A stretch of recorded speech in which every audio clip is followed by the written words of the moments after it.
The night was colder than the human had ever felt before. The kind of cold that cut through the skin and sank deep into the bones. His boots crunched against the frozen ground of the alien marketplace. Every stall around him looked half dead, with flickering lights and broken signs that glowed in strange colors. A wind carrying dust and snow like ash blew between the narrow alleys. He pulled his coat tighter and kept walking. He had been traveling for weeks, moving from colony to colony, searching for a place that felt alive. But this city was empty. Only shadows moved across the market. Most traders had closed their stalls and disappeared into the dark. He could hear distant voices, harsh alien tongues echoing from far corners. Every sound made him turn his head, but nobody came close. It felt like a trap, as if the night itself was watching him. His throat was dry, his hands shaking. All he wanted was warmth, maybe a drink, maybe a fire, something to keep him alive until morning. He was ready to give up when he saw it. A dim glow at the end of the street. A small counter half hidden by old cloth and broken wood. Behind the counter stood a woman, not human but alien. Her skin was pale with a faint shimmer like moonlight, her eyes large and glowing softly in the dark. Her hair fell around her shoulders, tangled yet beautiful. She was wiping a small cup with shaking hands as if waiting for someone. The human slowed down, unsure if he should approach. He had seen many aliens on his journeys, but none like her. She looked fragile yet strange, dangerous yet kind.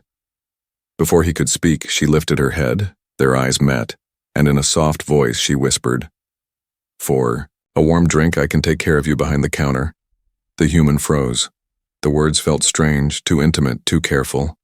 Was she offering kindness? Or was it a trap? He stepped closer. The smell of something warm and sweet rose from the counter. Steam curled into the cold air. "What do you mean?" he asked, his voice low. He did not trust anyone here, not yet. She only looked at him, her lips tight, her eyes tired. She poured the drink into the small cup and pushed it toward him. Her hand shook as she did. "Take it," she whispered. "You need it." He lifted the cup. The liquid glowed faintly, thick and golden. It gave off a heat that warmed his fingers at once. He took a sip, and the warmth spread through his chest. Not just heat, but calm. His heartbeat slowed, his breath steadied. It was like drinking life itself. But he also noticed her eyes on him, studying him carefully, as if his reaction mattered more than the drink. She leaned closer, lowering her voice. "Humans are not safe here after dark," she said. "They are watching you." He turned his head quickly, scanning the market. At first he saw nothing but shadows. But then he caught it. Movement near the broken stalls. Figures slipping into the dark whenever he looked their way. "Who?" he asked, his hand tightening around the cup. "The clan," she whispered, her voice almost breaking. "They own everything here, even me." Her words made the air heavier. He looked at her again. This woman was no simple stall owner. No free trader. There was fear in her voice, fear carved into her face. He placed the cup back on the counter. "Why warn me then?" he asked. "If they own you, you shouldn't help me." Her lips trembled, but she forced a faint smile. "Because you drank from my hand," she said, "and now I must protect you." The human frowned, confused. But before he could speak, again the sound of footsteps came from the dark, heavy and slow, the kind of steps that belonged to predators who already knew their prey had no way out.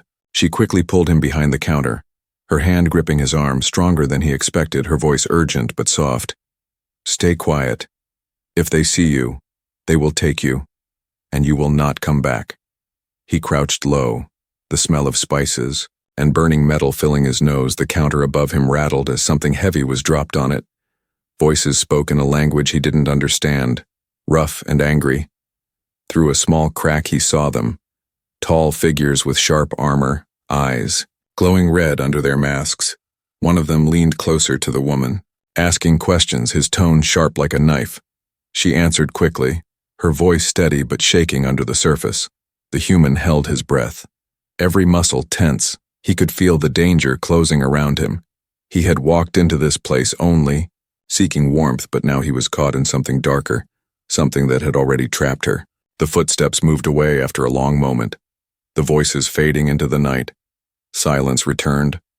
Only the sound of his breathing filled his ears. Slowly, he rose, looking at the alien woman who had risked herself for him. She looked back, her eyes wide and tired. "You should leave," she said softly. "But if you stay, know this. You are not just a traveler anymore, you are marked." The human felt a chill run through him, even warmer than the drink, even colder than the night. He did not understand what she meant. Not yet. But something told him this night was only the beginning.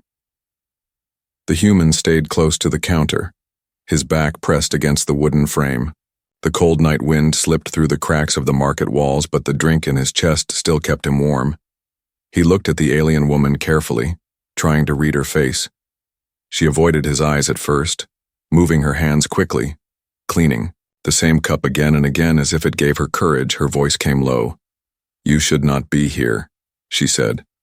"Humans do not survive long in this place." He leaned forward, his voice firm, but calm. "Then why give me the drink? Why hide me when your masters came?" Her hands froze, then slowly set the cup down. She lifted her head and looked at him with those glowing eyes, sadness deep inside them. "Because once you drink from me, you are no longer a stranger," she whispered. "My people cannot turn away from someone who accepts our warmth." The words confused him, but they also carried weight, as if this act meant more than just kindness, as if it was binding. He watched her, the way her fingers trembled, the way her shoulders sagged under an invisible weight. "What is your name?" he asked softly. She paused, then shook her head. "Names are dangerous here," she whispered. "If they hear mine on your lips, it will cost us both." He frowned but nodded. The way she spoke told him enough. She was trapped, and every word she gave him was already a risk. He leaned closer, keeping his voice low. "You said they own you. Who are they?" Her eyes flicked toward the shadows of the market, her voice a mere breath. "The clan. They run the streets, the stalls, the lives of everyone who works here. They watch everything. They take what they want." Her hand touched the scar on her wrist. "I was given to them when I was too young to fight back." The human felt anger rise in him, a familiar anger.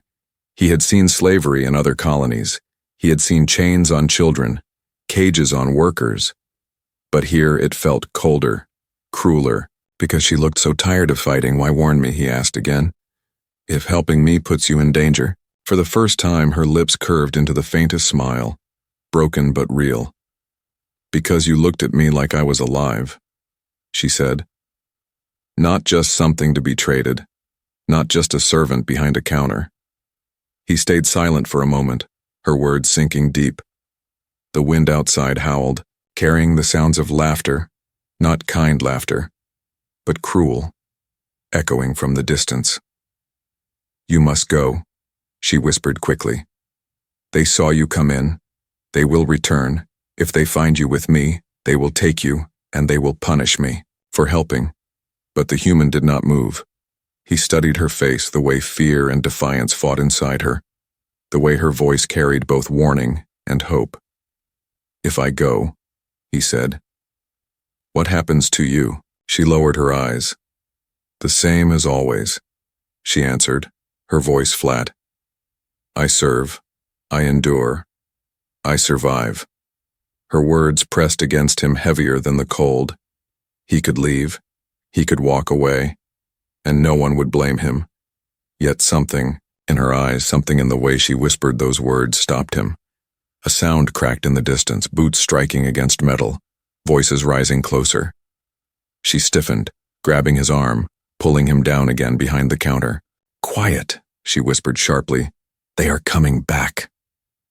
The human crouched low, his heart pounding. Through the crack in the wood, he saw the shadows return, 3 tall figures in dark armor, their red eyes glowing. They pushed aside stalls, as if they owned the world. One of them slammed his hand on the counter above them, the wood shaking above the human's head. "You sold nothing tonight," the alien leader growled in a harsh language. The woman answered quickly, her voice steady but strained. "The market is dead. No one buys in this cold." The armored alien leaned closer, his breath hissing. "Then maybe you are keeping something from us." His hand reached across the counter, knocking over the cups. Searching. The human held his breath, his hand tightening around the empty cup he still carried. If the alien leaned 1 inch further, he would see him. But the woman stepped forward, placing her body between the counter and the intruder, her voice sharp now. "Do you think I would waste food on thieves? On beggars?" she snapped. "You know I live only to serve the clan." Her defiance startled even the human. He saw the leader pause, then laugh coldly. "Careful, servant. Your tongue will cost you," he spat, then shoved the cups aside and pulled back. The group turned, their heavy boots echoing as they walked away. The silence that followed felt endless. The woman sagged against the counter, her hands shaking. The human rose slowly, his breath finally leaving his chest. "You risked yourself," he whispered. "Why lie for me?" Her glowing eyes turned to him, tired but certain. "Because you are not like them," she said softly. "You drank, and that makes you mine to protect." He stared at her, confusion mixing with a strange pull in his chest. "Yours?" he asked. She nodded once, her voice a whisper that carried more weight than any scream. "Yes, human, behind this counter. You belong to me now. And that means the clan will hunt you too." The words struck him like ice. His journey for warmth had brought him into a fire he could not yet see. The drink was no simple kindness. It was a bond, and bonds on this world came with a price. Outside, the night grew darker, and the sound of marching feet echoed again, louder this time, as if the whole market was waking to hunt. The human realized he could no longer walk away, not without leaving, her to suffer alone, not without breaking the bond she had whispered into existence. And so, the story of the woman behind the counter and the human who drank her warmth had only begun. The human did not sleep that night. He sat close to the counter while the alien woman moved quietly in the shadows. Every sound outside made him tense. Every echo of boots or distant laughter felt like danger. The warm drink still lingered in his chest, calming his body but not his mind. He kept replaying her words. "You are mine to protect." It sounded less like a promise and more like a warning. The woman worked silently, preparing small containers, washing cups, wiping surfaces that were already clean. She did it not because they needed it, but because her hands refused to stay still. Fear made them restless. Finally he spoke. "You should tell me everything." His voice low but firm. "If I am already hunted, I must know what I face."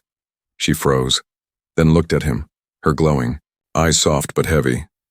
"You face what I face," she whispered. "Chains, pain, silence." He leaned closer. "Then why not run? Why not leave this place?" Her lips curled into a bitter smile. "Leave? And go where? The clan owns the roads, the guards, the ships. Even the air is theirs. If I step beyond the market without their blessing, they will drag me back in pieces." Her voice broke, but she forced it steady again. "Escape is not for me, human." He studied her face, the lines of exhaustion, the faint scar on her wrist, the weight she carried, and he thought, this is no life, this is a cage. Before he could answer, a sharp sound cracked the silence. The stall's curtain shifted as if someone brushed against it. The woman stiffened. Her eyes darted to the side. She whispered fast, "Hide now." The human ducked low again behind the counter. His heart racing. Through the gap he saw 3 shadows slip inside. Not the armored patrol from before.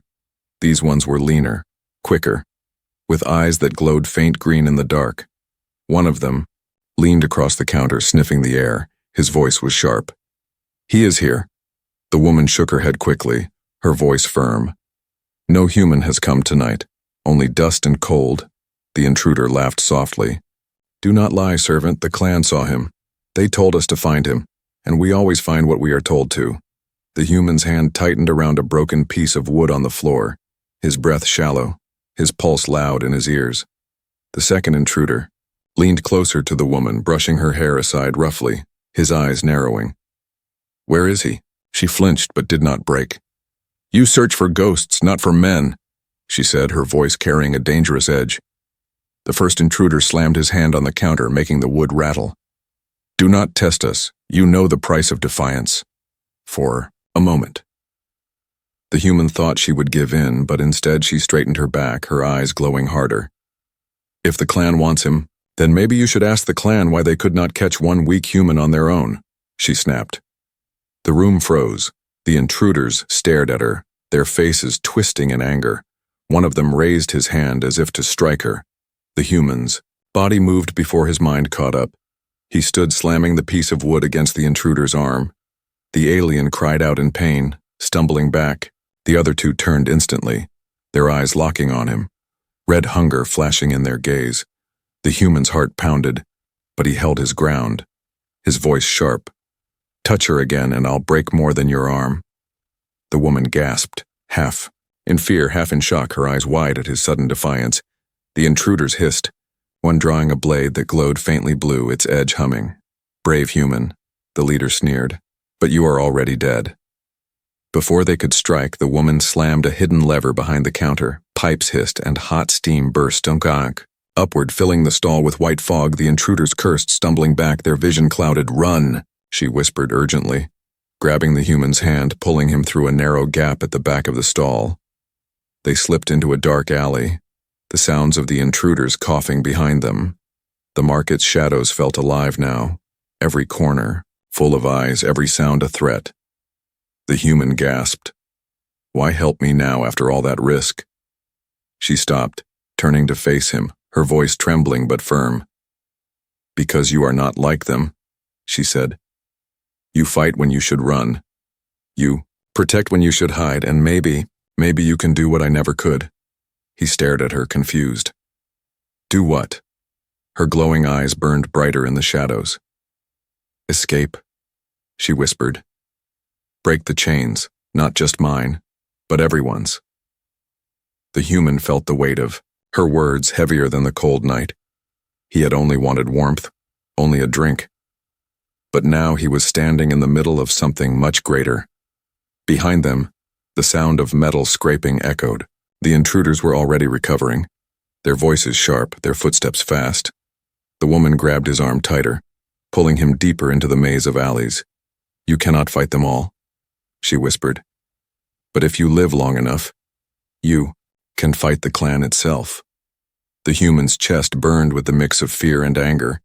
He had not planned for this, yet as he looked at her face, tired, scarred, but shining with a spark of hope, he knew leaving her behind was no longer an option.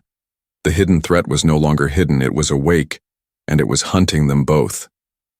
The alleys twisted like a maze, walls leaning over them as if trying to close the path. The human ran behind the alien woman, his breath heavy, her hand gripping his arm tightly, her pace quick even though fear weighed on her steps. The market behind them echoed with shouts, the clan's hunters calling to each other. The sound of boots striking against metal ground grew louder. They were chasing, closer with each second. Finally, she pulled him into a broken doorway, the wood cracked and leaning. Inside was nothing but dust and shadows. She pressed him against the wall, her finger to her lips. "Quiet," she whispered, her eyes wide, listening. They waited, holding their breath. The hunters rushed past, their footsteps fading down another alley. Only then did she relax, her chest rising fast, her glowing eyes dim with exhaustion. The human looked at her carefully. "You risked everything for me," he said, his voice low. "But why? Why not? Let them take me and keep yourself safe." She turned her face away, her voice shaking. "Because I cannot watch another one vanish," she whispered. "Not again." He frowned, confused. "What do you mean, vanish?" Her eyes closed, as if fighting memories that hurt too much. When she opened them again, tears shimmered faintly in the glow. "The clan takes those they want," she said slowly. "Humans, aliens. It does not matter. Once taken, they do not return. Not alive, not whole." The human felt his chest tighten. Her voice carried truth, not rumor. "You've seen it?" he asked carefully. She nodded, her lips trembling. "I have seen friends dragged away. I have seen my sister taken when we were young. Her face was the last thing I remember before the gates closed behind her."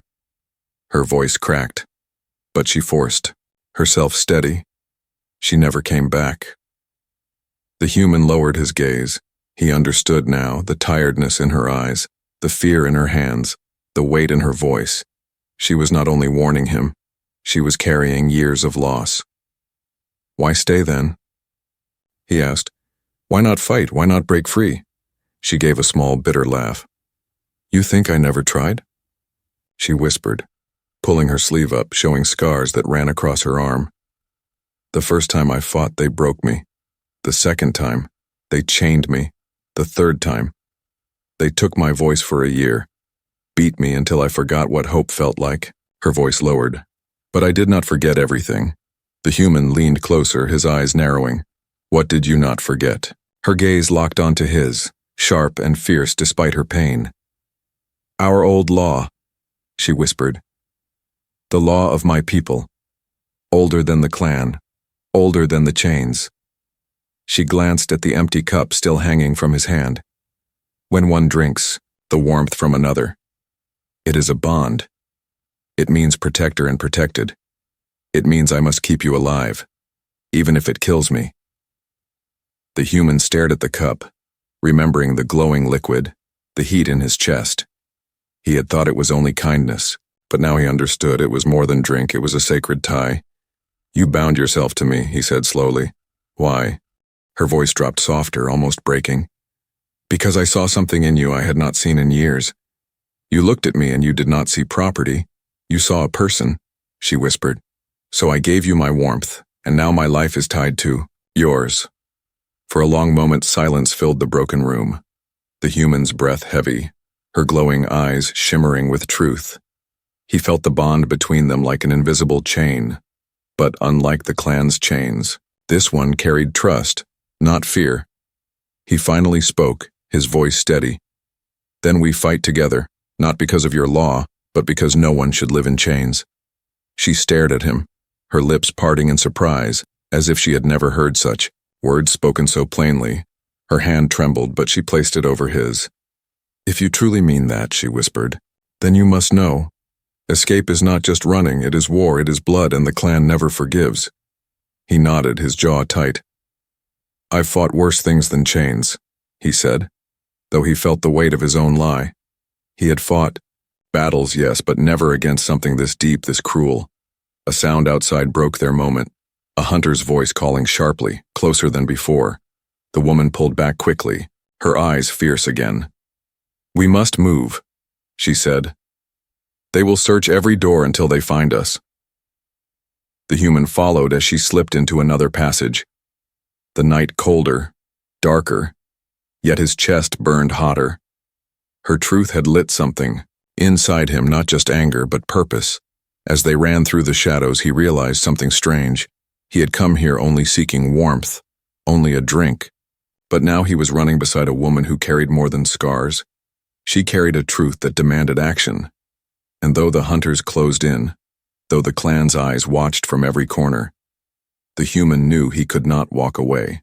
Not anymore, because the whispered truth was louder than any chain. The human and the alien woman moved through the alleys until their lungs burned. The market around them was almost silent again. But they both knew silence did not mean safety. It only meant the hunters were searching somewhere else for the moment. They stopped in the shadow of a broken tower, its walls cracked, its windows glowing faintly with dying light.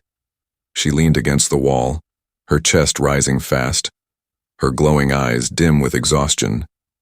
He watched her carefully, her face pale, her body trembling. "You cannot keep running like this," he said softly. "You need rest." Her lips curved in a weak smile. "Rest?" she whispered. "Rest is for the free, not for me." The human shook his head, his jaw tight. "That's the problem," he said. "You speak as if chains are normal, as if there is no other way." She looked away, her voice bitter. "Because that is what life taught me. Fight and you are broken, run and you are caught, obey and you survive. But you don't live," he said sharply, stepping closer, his eyes burning. "Survive is not the same as live." Her eyes met his. For a moment, the fire in his words cut through the years of fear. Her lips trembled. "And what would you have me do?" she whispered, Stand against the clan? They are more than men, they are a storm, they crush anyone who resists. The human paused, his breath slow, his mind racing. He thought of battles he had seen, of cages broken, of children freed, and though fear clawed at him, his heart refused to let this woman sink back into silence. Then we do not resist, he said, his voice low but steady. We escape. Her body stiffened, her eyes wide. Escape? She repeated, almost like the word was a dream. He nodded. Yes, escape. Find a way out of this market, out of this planet if we must. She laughed softly, shaking her head. You do not understand, human. Escape is not walking out the door. It is running through fire, past guards, past hunters, past the clan's own machines. No one has ever made it out alive. Then maybe no one tried with me, he said, his tone sharp but calm. You gave me your warmth, you bound yourself to me, now let me give you something in return. Hope. Her eyes shimmered, as if the word itself was painful to hear. She shook her head again. Hope is dangerous. It kills slower than chains. But it kills all the same. He stepped closer, his voice firmer now. No, chains kill faster, hope at least gives you something worth fighting for. For a moment, silence stretched between them. Her hands trembled, her lips pressed tight. Then finally she whispered, If we try, if we plan, it must be more than running, it must be smart, clever, unseen. He nodded. Then tell me, what do we need? She looked around the ruins, her voice low. There is an old tunnel under the market. It was once used for moving supplies before. The clan took control. They sealed most of it. But I remember one entrance hidden near the water pipes behind the stalls. The human's eyes narrowed. And where does it lead? Her voice dropped even softer. To the edge of the city. Beyond the clan's gates, but... Her lips tightened. It is guarded. Not by men, but by machines. Old guardians that never stop hunting anything that moves. He frowned, but his jaw stayed firm. Machines I can deal with, he said. I've broken worse. Her gaze lingered on him, uncertain, yet she saw the fire in his eyes, fire she had not seen in anyone for years, and slowly, almost unwillingly, she let herself believe. But there is more, she whispered, leaning closer. We cannot go empty-handed. The tunnel's door only opens with power, a code key, and the clan keeps it locked in their storehouse. The human gave a small, sharp smile. Then we steal it. She shook her head quickly, fear flashing in her eyes. You do not understand, the storehouse is their heart, guarded day and night, even stepping near it is death. Then we step carefully, he said, his tone calm. You know the shadows, you know their routines. With your eyes and my hands, we have a chance. She stared at him, torn between fear and hope, her chest rising fast.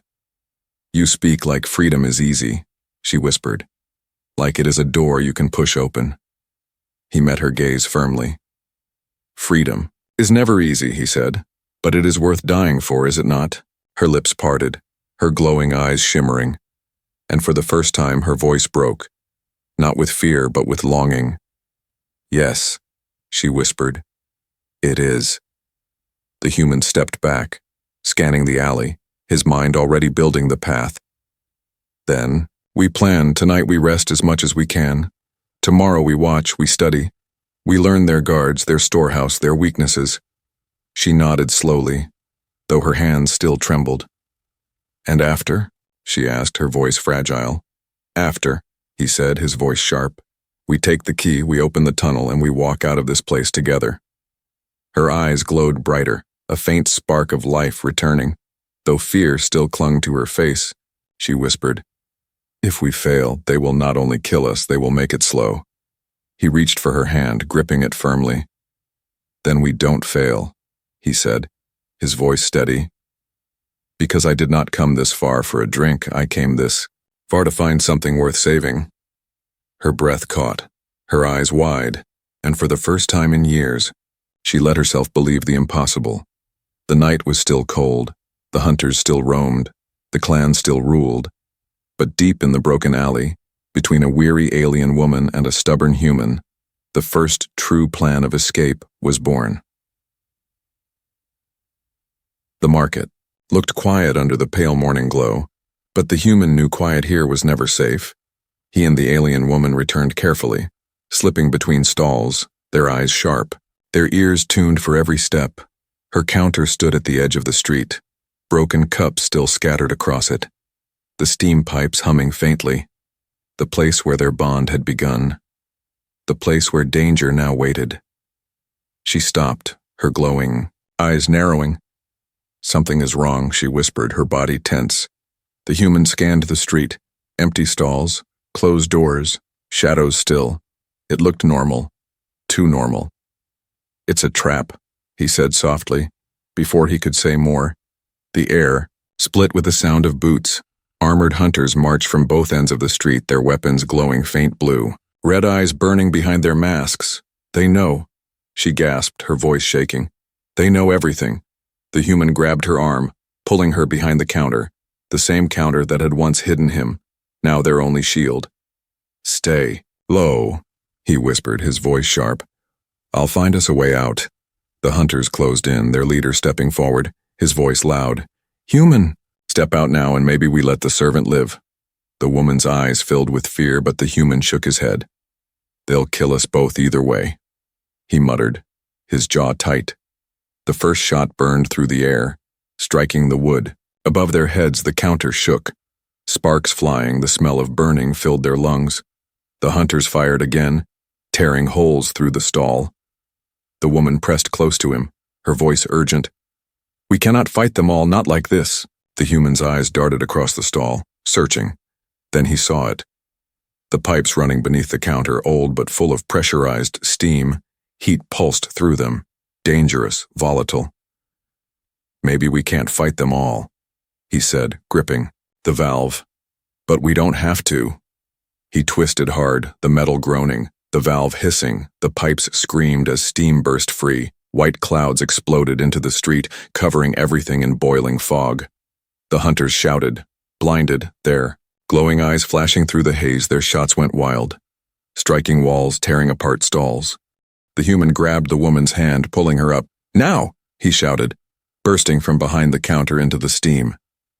A hunter loomed through the fog, swinging his blade. The human ducked, grabbing a broken metal pole from the ground. He swung hard, smashing it across the alien's helmet.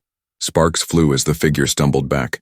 The woman pulled a small blade from under her counter, her hands trembling but fierce. When another hunter charged, she slashed across his arm, his roar echoing as he fell into the steam. The battle raged in the fog, shouts, metal clashing, the smell of fire and blood mixing with the thick hiss of pipes. The counter shook, wood breaking, glass shattering, everything falling apart. The human fought with desperate strength, blocking a blade with his pole, then shoving the attacker into the burning pipes. The alien screamed as steam scorched his armor. "Run!" the woman shouted, pulling him toward the back of the stall, her glowing eyes wide with fear. "We cannot stay." But the leader stepped through the fog, larger than the rest, his weapon twice the size, his voice cold. "You cannot run, human, you belong to us now." The human tightened his grip on the pole, sweat dripping, his chest heaving. He was outmatched, but he refused to step back. "I belong to no one," he said, his voice sharp. The leader swung, the human blocked, the impact sending pain through his arms. He staggered but held his ground. The woman screamed, throwing a cup of the glowing drink at the leader. The liquid burst across his mask, hissing, the glow burning his skin. The alien roared in pain, his grip faltering. The human swung the pole with all his strength, striking across the side of his head. The leader fell hard, crashing into the counter, wood splintering, steam pipes bursting. The stall exploded in fire and smoke, the hunters stumbling back, shouting, blinded by the chaos. The woman pulled the human into the alley, coughing, her face pale, her voice shaking. "The counter is gone," she whispered, staring at the flames. "Everything I knew, burned." The human gripped her shoulders firmly, forcing her to look at him. "Not everything," he said, his voice steady. "You still have me, and I still have you." Her glowing eyes trembled, torn between grief and hope. "But the clan will not stop," she whispered. "They will come again, stronger, angrier." "Then we move faster," he said, pulling her into the shadows. "We get the code key, We open the tunnel. We finish this. She looked back one last time. The counter that had been her prison and her shelter now reduced to ash. Tears shone in her eyes, but her voice carried a new edge. Then we escape or we die trying. The human nodded, his chest burning with both fear and fire. The battle had begun, and there was no turning back. Smoke still rose from the ruins of the counter, glowing embers lighting the empty street. The clan's hunters shouted in the distance, regrouping after the fight. But the human and the alien woman were already gone, slipping deeper into the hidden alleys. The woman's steps were heavy, her chest tight. She looked back once, her glowing eyes full of grief. "That counter was my prison," she whispered. "But it was also the only home I knew." The human touched her arm, his voice steady. "Then let it burn. A prison is never a home." She met his gaze, saw the fire in his eyes, and though fear still weighed on her, she nodded. "Then we must not waste this chance," she whispered. "The storehouse is close." The human gripped the broken metal pole he still carried, his body aching, his hands raw, but his spirit burning. "Lead the way," he said. They moved like shadows through the alleys until they reached a wide square. At its center rose the clan storehouse, tall and cold, armored with steel plates, its doors glowing faint with power, guards standing at every corner, their eyes scanning. The woman pulled him back into the shadows, her voice low. "The code key is inside. Guard it always. If we take it, we can open the tunnel, but if we fail—" "We won't fail," the human said, his jaw tight. "Tell me how." She pointed, her finger trembling. "There," she whispered. "A servant's entrance at the back, small, hidden. Only those like me are allowed through. I can walk in, but you—" She paused, her glowing eyes scanning him. "You are too different, too loud, too human." He gave a faint smile, tired but sharp. "Then I'll be your shadow." They waited until the guard's eyes turned away, then slipped across the alley, pressing against the cold wall, moving along it like ghosts.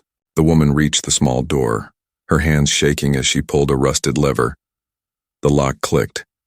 Inside, the air was colder, heavy with the smell of metal and oil, rows of crates stacked high, shadows deep. The human followed close behind her, his ears sharp for every sound. At the far end, glowing faintly under a shield of glass, lay the code key, a small device shaped like a shard of crystal, its light pulsing slowly. "There," she whispered, pointing, her voice breaking. "That is freedom." But as they stepped closer, a sound froze them. The echo of boots, heavy and close, the clan's leader, his helmet scorched, his eyes burning, red with fury, stood in the doorway with hunters behind him. "You thought you could steal from us?" he roared, his voice shaking the walls. "You thought a servant and a stray human could break the clan?" The woman stepped in front of the human, her blade trembling in her hand. "We are not yours," she shouted, her voice sharp. "Not anymore." The leader laughed coldly. "You will always be ours," he said, raising his weapon before he could strike. The human charged, swinging the pole with all his strength. It clashed against the leader's blade, sparks flying. The hunters rushed in, the room filled with chaos. The woman darted forward, her hands grabbing the glowing shard, the code key burning in her grip. She turned, shouting, "I have it!" "Go!" The human roared, blocking a strike, pain searing through his arms, but he refused to fall. She hesitated, her glowing eyes wide with fear. "Not without you." "Go!" he shouted again, his voice sharp, his heart burning. Tears streamed down her face as she ran. The hunters turned toward her, but the human slammed his pole into a pipe, steam bursting across the room, blinding them, buying her precious seconds. They burst through the back door together, sprinting into the alleys, hunters chasing, weapons firing, the shard glowing in her hands like a beacon. At last they reached the pipe she had spoken of. The hidden tunnel door rusted into the wall. She shoved the shard into its slot. The ground shook. The door groaned, light spreading across its surface as it slowly opened.